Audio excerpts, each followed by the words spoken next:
I think if you go down the censorship route, it's only a matter of time before censorship is turned upon you. So that's why it's important. In the U.S., you've got the First Amendment, Freedom of Speech Amendment, and you say, like, why did they do that? Why did they pass that amendment? It was because they were not able to say what they wanted to say in the countries that they came from, and they wanted to make sure that they could say what they wanted to say.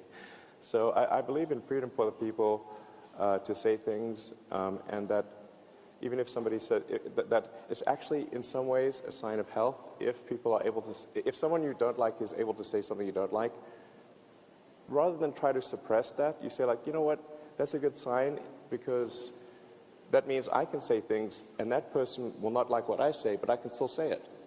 And that's a really big deal.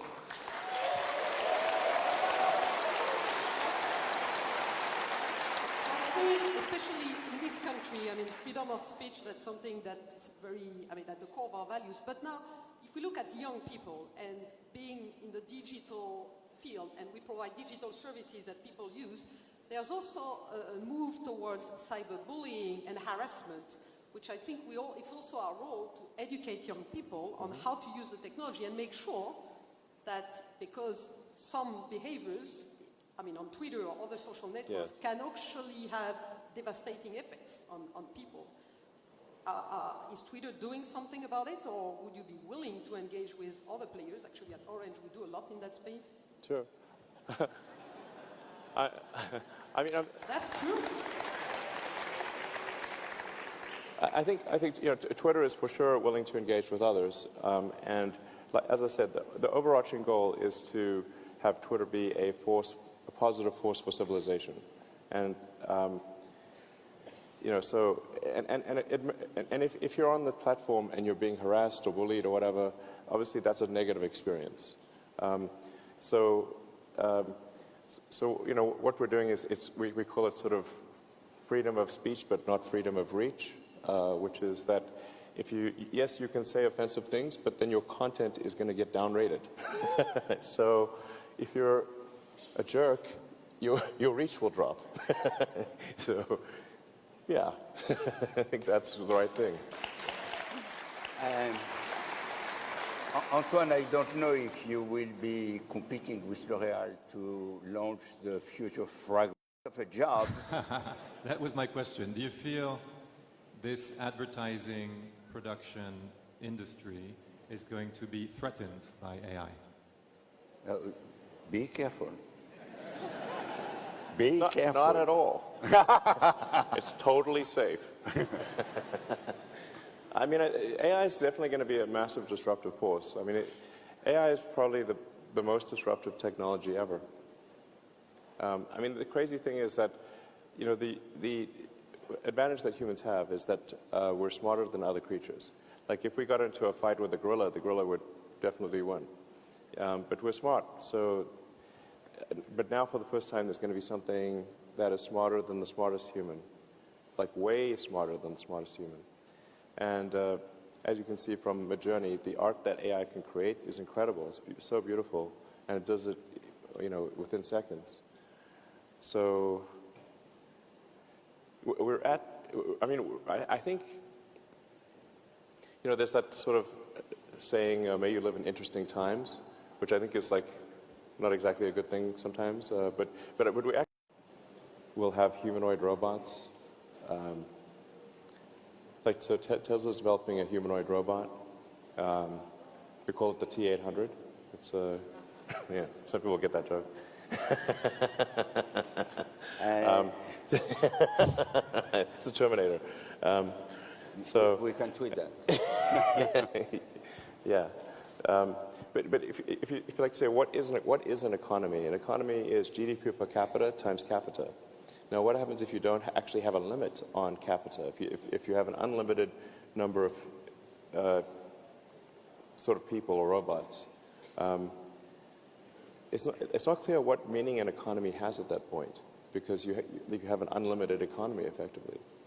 So like on the good side, the plus side of AI is that I think we are heading for an age of abundance, where any goods and services that you want, you can just have. So that's the positive side of AI future is an age of abundance. From the advertising side, I must say that we are using AI since many years, and it is helping us a great deal. And this tool that we are already using, and I think it will be helping us to do even faster some very good ad. It will be probably long time before they replace the creative minds. Asmita, maybe you have an opinion on that, and maybe you can. Asmita is the CDO of L'Oréal, and she knows a lot about digital. So maybe you can tell us a little bit about advertising and AI, and put your question to Elon. Yeah, so I'll pick up from advertising and from what you said before about Twitter. So now we know that Twitter is expensive, and we know that it aims to have free speech. The question I have is about winning the advertisers' trust to be a preferred social media platform in the current context where the expected revenue, in 2023 is lower than 2022. You have brought in new leadership, Linda. So I wanted to know that how will we win that trust, and will Linda have the time, the support, the freedom, because she's an advertising expert. So will she be able to manage the situation, and how? Yeah, I think Linda's great. So I think Linda's going to do amazing things for Twitter, and obviously understands where advertisers are coming from very deeply, understands the concerns that advertisers have, and I think will do a great job in addressing those concerns. A key part is.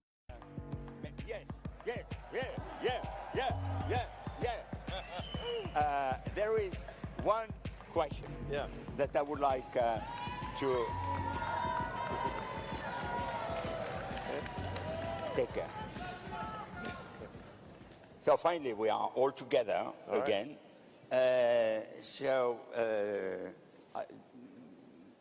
I had another question, but I will save it for later, and I will give the floor to Christelle Edelman, who is the CEO of Orange, and she is very much excited about putting some harsh, difficult question to you. Let's go. I'm not sure that's so difficult.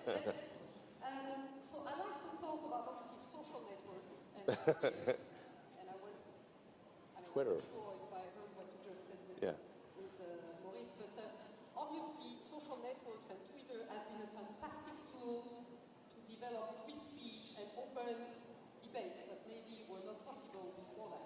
Sure. Now, there's also another side of it, which is that there can be some disinformation, fake news, propagated. Fake news? What? That's crazy. Fake news. Yeah. Believe it or not. I don't believe You it. believe that? Wait, how do I know this is real? Now the question is, and actually I think there's a flip side indeed to social networks, and there's a code of conduct that the EU has proposed on disinformation. Okay. Recently Twitter just decided to walk away from it. So is this because Twitter doesn't, respect the fact that information needs to be moderated, and actually you've been pretty vocal on content moderation. So just what are your thoughts on that? Well, I'm generally a fan of that we should have free speech as much as possible, as much as is allowed by the laws of any country. So, I think if you go down the censorship route, it's only a matter of time before censorship is turned upon you, so that's why it's important. In the U.S., you've got the First Amendment, Freedom of Speech Amendment, and you say, why did they do that? Why did they pass that amendment? It was because they were not able to say what they wanted to say in the countries that they came from, and they wanted to make sure that they could say what they wanted to say. So I believe in freedom for the people to say things, and that even if somebody said that it's actually in some ways a sign of health if people are able to, if someone you don't like is able to say something you don't like, rather than try to suppress